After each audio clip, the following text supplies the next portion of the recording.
Bener nggak sih Tuhannya orang Kristen itu ada 3? Jawabannya salah.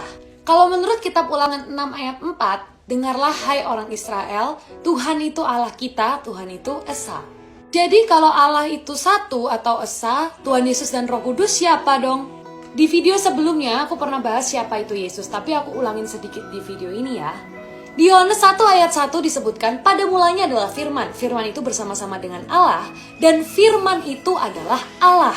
Lanjut ke ayat 14, Firman itu telah menjadi manusia. Itu maksudnya Firman atau perkataan Allah itu adalah Yesus itu sendiri.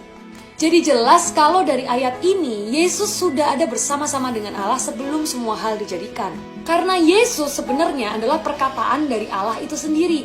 Bagaimana bisa memisahkan Allah dengan perkataannya? Gak bisa kan?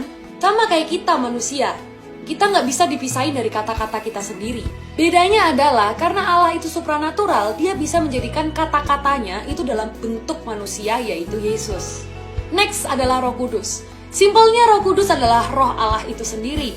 Jadi bisa nggak sih kita bilang kalau rohnya Allah bukan bagian dari Allah? Nggak bisa kan? Jadi Allah perkataannya dan rohnya itu satu. Sekarang pertanyaannya, kenapa sih firman Allah harus menjelma jadi manusia dalam bentuk Yesus? Karena nggak ada satupun manusia yang nggak berdosa. Dengan dosa sekecil apapun, manusia nggak akan bisa masuk ke surga karena Allah itu kudus. Jadi harus ada nyawa dan darah dari yang tak bersalah yang dikorbankan.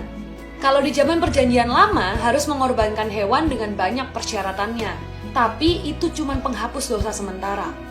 Makanya Yesus yang tanpa dosa harus mencurahkan darahnya untuk manusia supaya penebusan dosa itu berlaku seterusnya. Kalau kata Paulus, manusia di seluruh bumi ini jatuh dalam dosa karena perbuatan satu orang, yaitu manusia pertama.